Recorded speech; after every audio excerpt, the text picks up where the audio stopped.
Bonsoir à tous et bienvenue à nouveau à notre mini-série sur les principes de vie des Écritures, les principes de vie qui se trouvent dans la Bible, la parole de Dieu.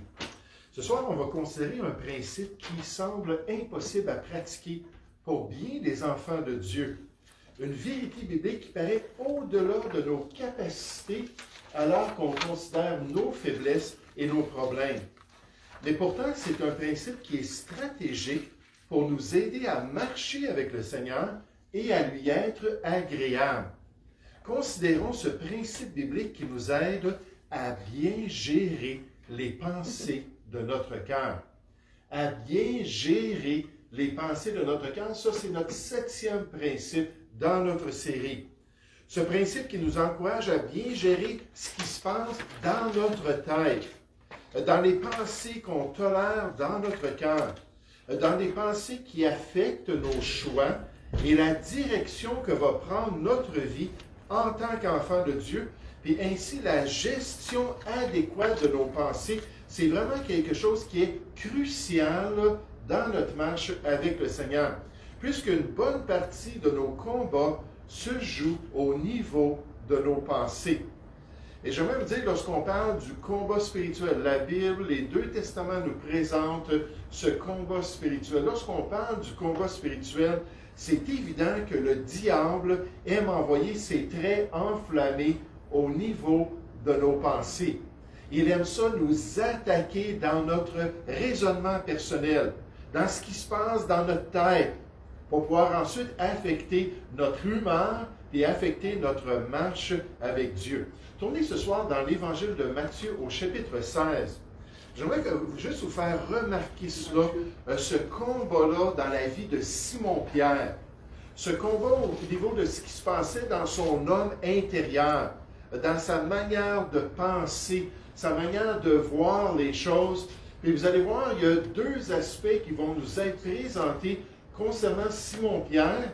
Ça va nous aider à voir que même lorsqu'on a de bonnes pensées, lorsqu'on est bien disposé, la Bible dit quand l'esprit est bien disposé, la chair demeure faible. On peut avoir une faiblesse malgré notre bonne perspective à certains égards. On voit ça ici pour Pierre au verset 13. Matthieu, chapitre 16, au verset 13. Jésus étant arrivé dans le territoire de Césarée de Philippe, demanda à ses disciples, donc il fait un petit sondage. « Qui suis-je au dire des hommes?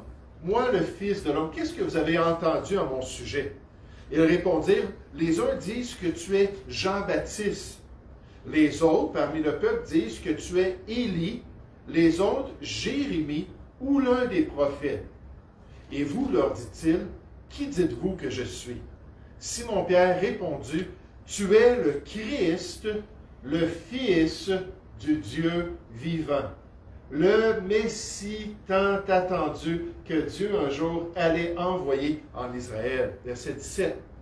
Jésus, reprenant la parole, lui dit, « Tu es heureux, ou tu es béni, Simon, fils de Jonas, car ce ne sont pas la chair et le sang qui t'ont révélé cela à mon égard concernant mon identité, mais c'est mon Père qui est dans les cieux. » Donc, dites-moi ici, qui avait affecté les pensées de Pierre? Qui était venu travailler dans sa manière de voir les choses? C'était Dieu lui-même. C'était Dieu qui s'était révélé à Pierre, qui avait travaillé dans son cœur. Et là, Jésus continue, « Et moi, je te dis que tu es Pierre, et que sur ce roc, je bâtirai mon église, et que les portes du séjour des morts ne prévaudront point contre elle.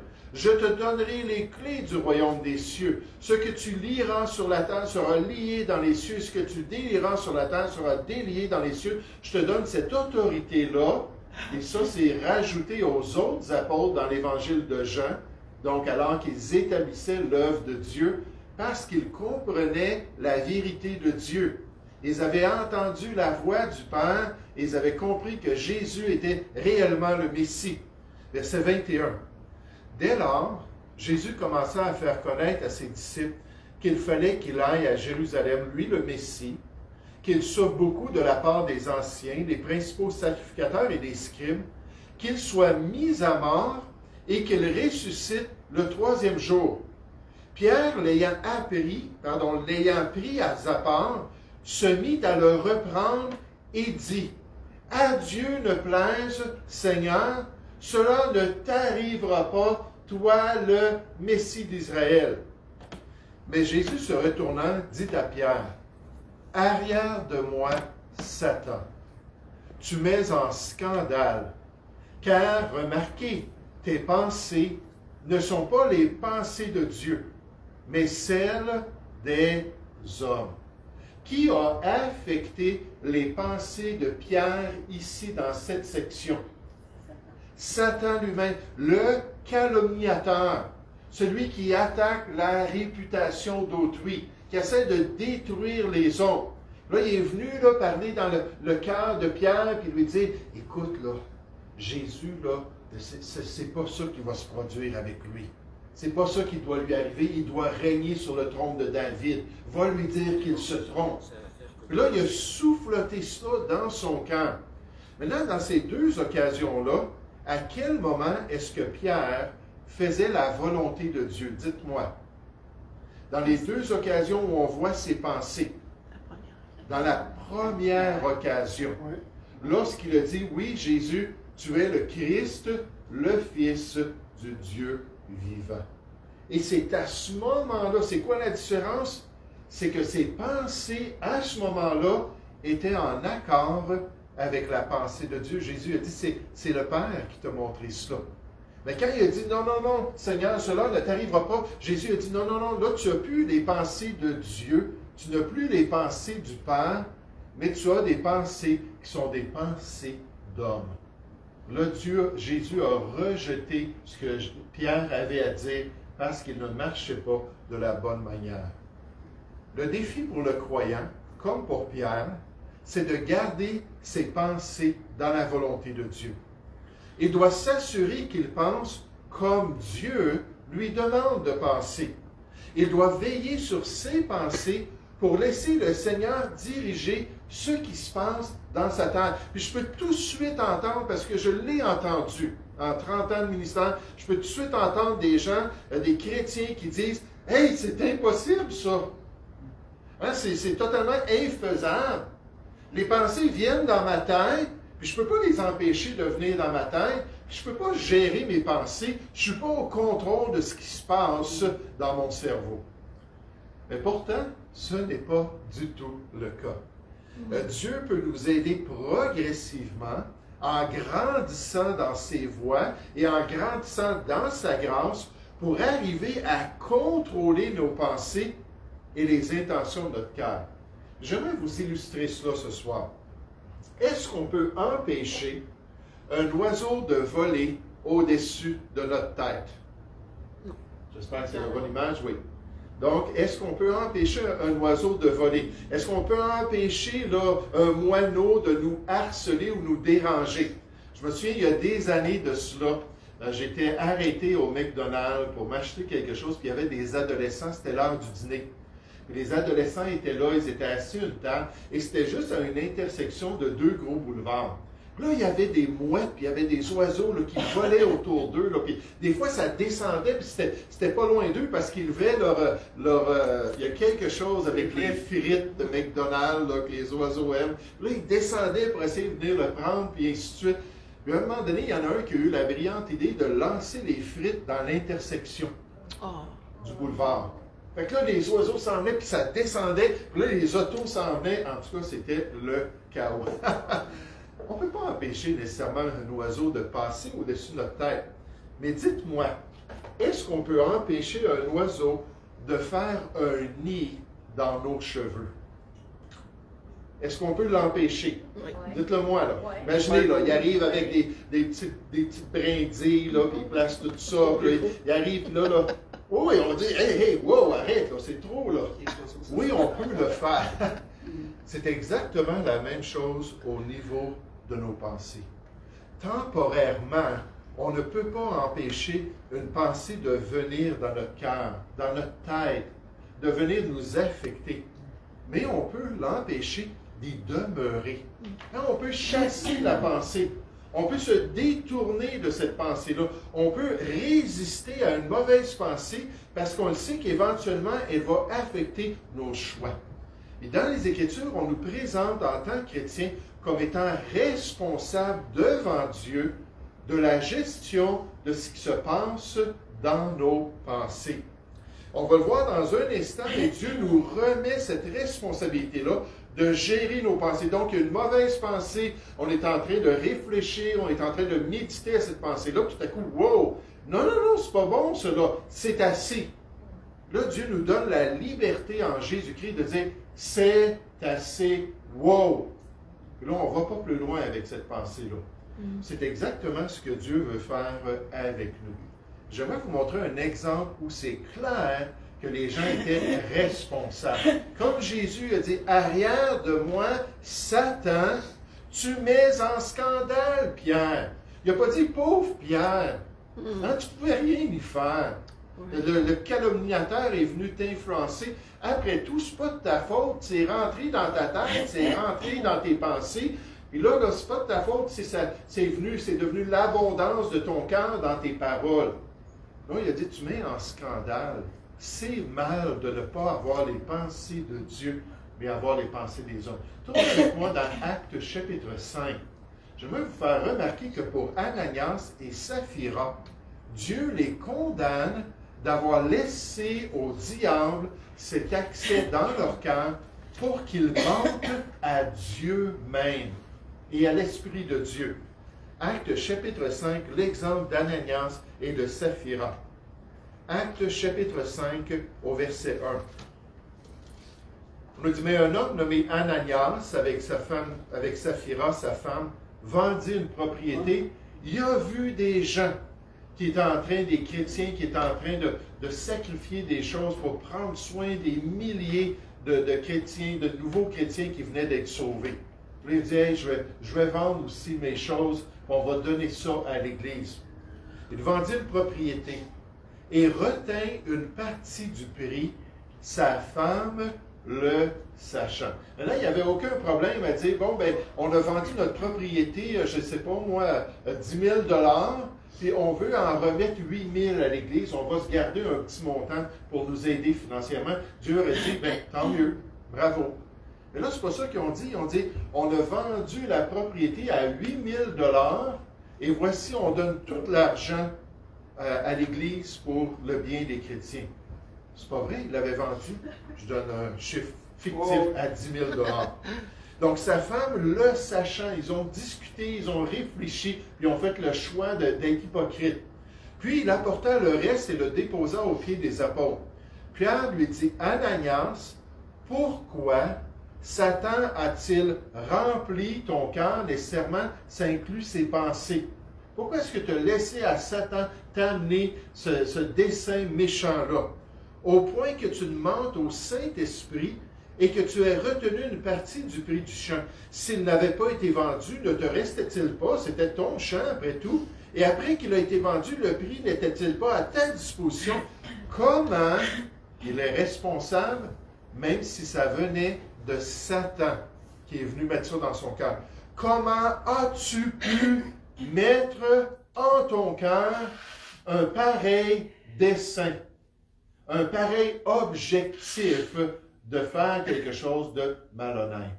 Il était responsable avec ce qu'il a fait concernant cette suggestion-là de Satan d'être hypocrite. Ce n'est pas à des hommes que tu as menti, mais à Dieu. Ananias, entendant ces paroles, tomba et expira. Dieu dit, OK, je t'enlève la vie. Une grande crainte saisit tous les auditeurs.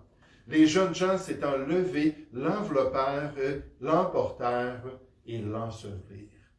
Donc Dieu a dit, tu es responsable.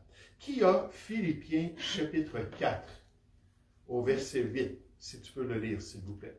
Au reste, frères, que tout ce qui est vrai, tout ce qui est honorable, tout ce qui est juste, tout ce qui est pur, tout ce qui est juste, tout ce qui est pur. Oh, je suis désolée. Je peux le chanter. Je connais le chant. Donc, Philippiens 4, 8.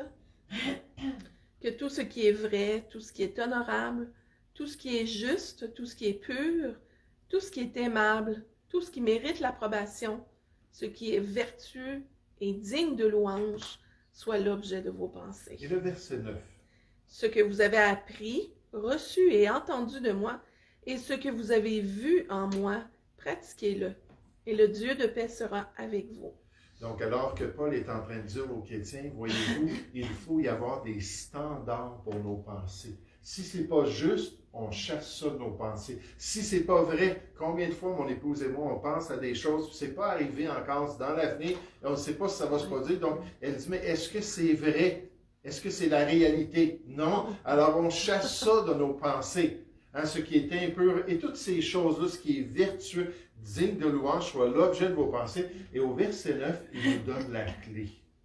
Puis on va revenir pour voir c'est quoi la clé pour nous aider. Et ce qu'on voit ici, c'est que Dieu nous commande de gérer nos pensées avec ses standards, avec ce que lui désire dans nos pensées. Qui a 2 Corinthiens, chapitre 10, on va lire versets 3 à 5. 3 à 5? Oui. Si nous marchons dans la chair, nous ne combattons pas selon la chair, car les armes avec lesquelles nous combattons ne sont pas charnelles, mais elles sont puissantes par la vertu de Dieu pour renverser des forteresses. Nous renversons les raisonnements et toute hauteur qui s'élève contre la connaissance de Dieu, et nous amenons toute pensée captive à l'obéissance de Christ. Amen. Merci. Donc, Paul est en train de décrire le ministère chrétien et l'effet sur les enfants de Dieu. Il parle de forteresses. Ces forteresses-là, c'est des faux raisonnements. C'est des manières de voir la vie qui sont contraires au plan de Dieu. Puis il dit, c'est puissant l'œuvre de Dieu. La parole de Dieu, elle est vivante, elle est efficace. Puis quand on laisse le Seigneur travailler dans nos cœurs, puis on laisse le Seigneur se manifester, ça va renverser nos faux raisonnements et ça va nous aider à amener toutes nos pensées captives à l'obéissance de Christ. Amener toutes nos pensées à se soumettre au plan de Dieu et à accomplir la volonté de Dieu. Donc, quand les petites pensées mauvaises viennent là au-dessus de notre esprit et essaient de faire leur petit nid dans nos cheveux, là on voit, là on comprend, là, les forteresses sont tombées, la vérité nous a affranchis, on comprend c'est quoi le plan de Dieu, puis on dit, wow, c'est assez. Là, on se soumet à la volonté de Dieu dans nos pensées. Puis comme c'est stratégique, comme c'est important, qui a 2 Corinthiens, chapitre 11, au verset 3. Oui, s'il vous plaît. Toutefois, de même que le serpent séduisit Ève par sa ruse, je crains que vos pensées ne se corrompent et ne se détournent de la simplicité à l'égard du Christ. Merci. Donc, Paul, dans tout le contexte ici, il nous dit, écoutez, là, vous avez une influence spirituelle au milieu de Corinthe, au milieu de l'Assemblée. Ces gens-là essaient de vous présenter un autre Jésus que celui que vous avez reçu, essaient de vous présenter un autre esprit, puis un autre évangile. Puis j'ai vraiment peur là, que ça commence à se corrompre. Puis il dit, mon objectif, c'est de vous présenter à Dieu comme une vierge pure qui est prête à accomplir la volonté de Dieu. Et c'est pour ça que Paul leur écrivait ces vérités-là, pour faire tomber les obstacles et leur permettre de rester dans la volonté de Dieu. D'après la parole de Dieu, nous sommes responsables de bien gérer les pensées de notre cœur. Ça, c'est clair, là, alors qu'on regarde ces différents passages-là, surtout Philippiens 4 au verset 8. Voici ce que vous devez avoir dans vos pensées. 2 Corinthiens 10, 5. Voici comment vous devez soumettre toutes vos pensées à la volonté de Dieu. Voici, il faut veiller à ce que vos pensées ne se corrompent pas et ne se détournent pas du plan de Dieu. Et la question pour nous ce soir, c'est comment? Comment est-ce qu'on peut faire cela?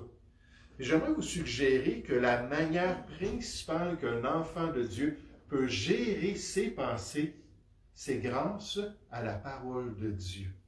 Grâce aux vérités des Écritures qui vont nous permettre de bien réfléchir et d'accomplir la volonté de Dieu. Tournez avec moi dans le psaume 119.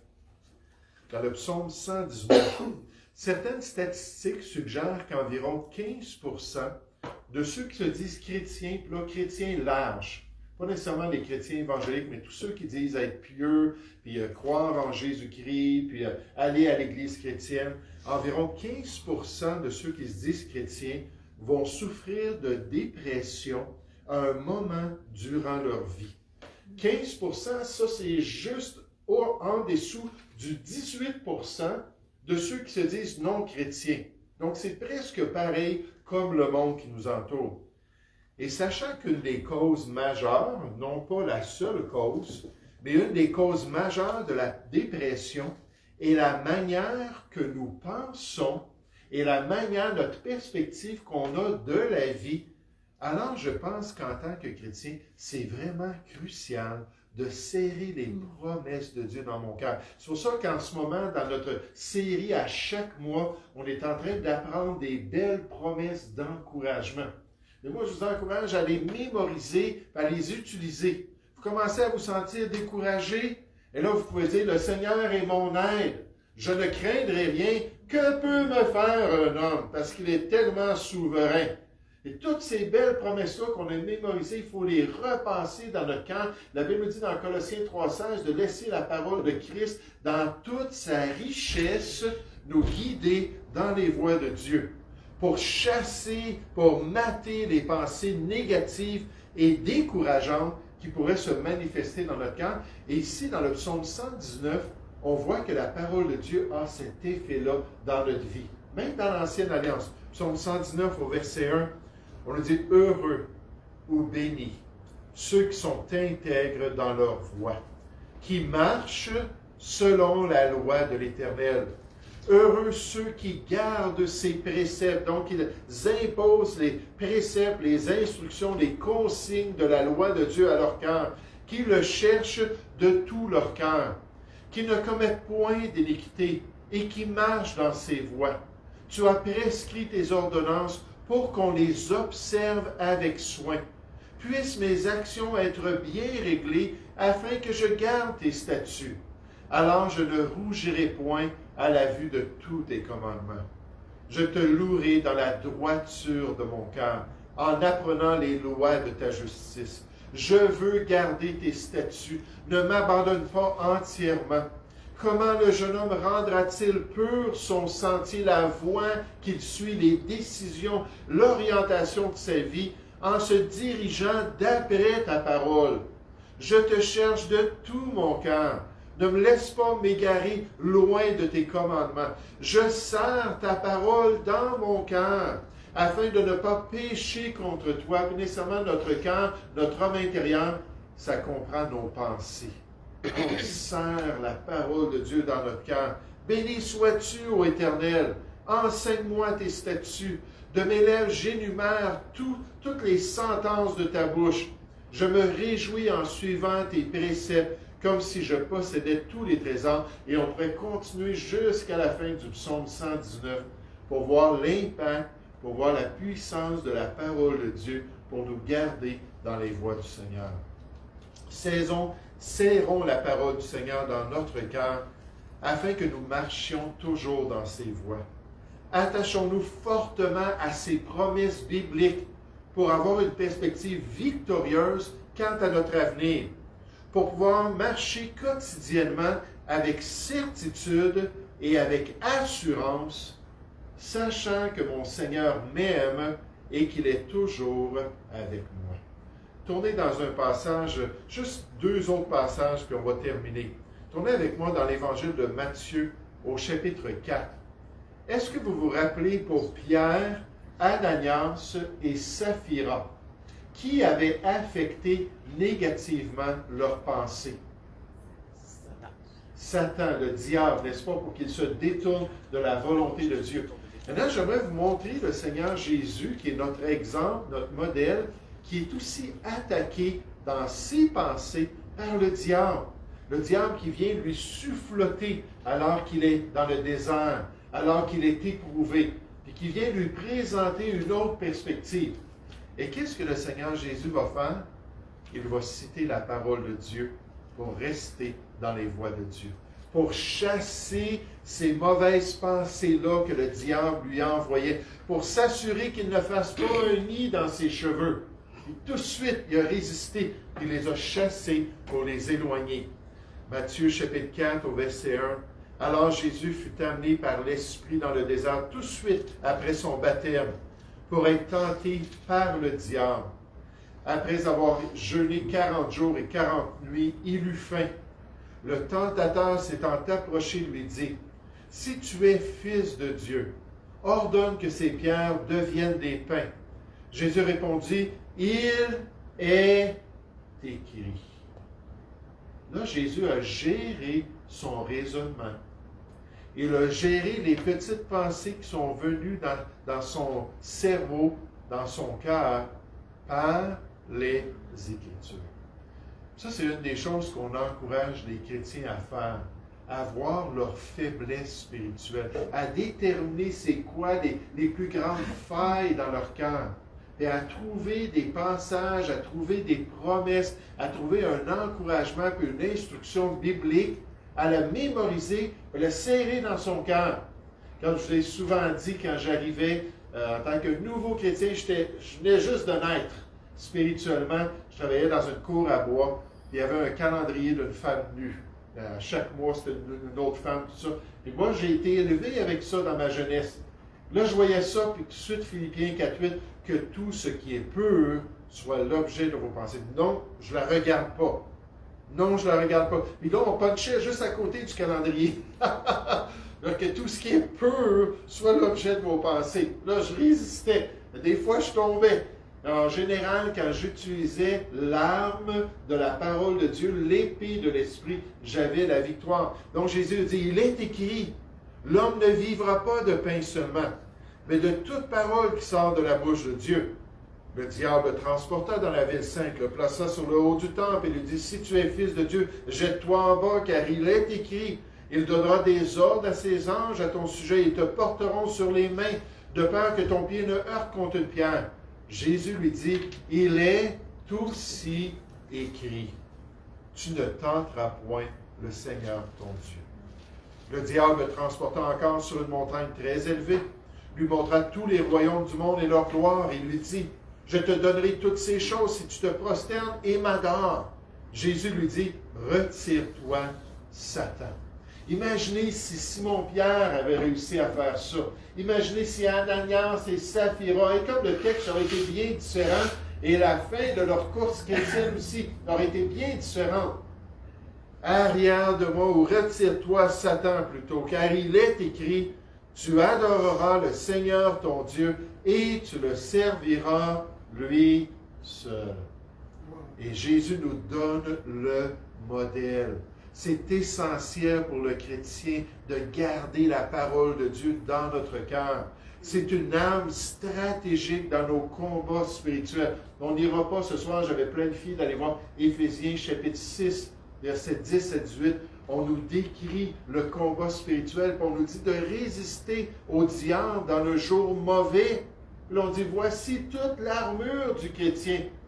Cette arme-là de la parole de Dieu, qui est l'épée que l'Esprit utilise dans nos combats spirituels.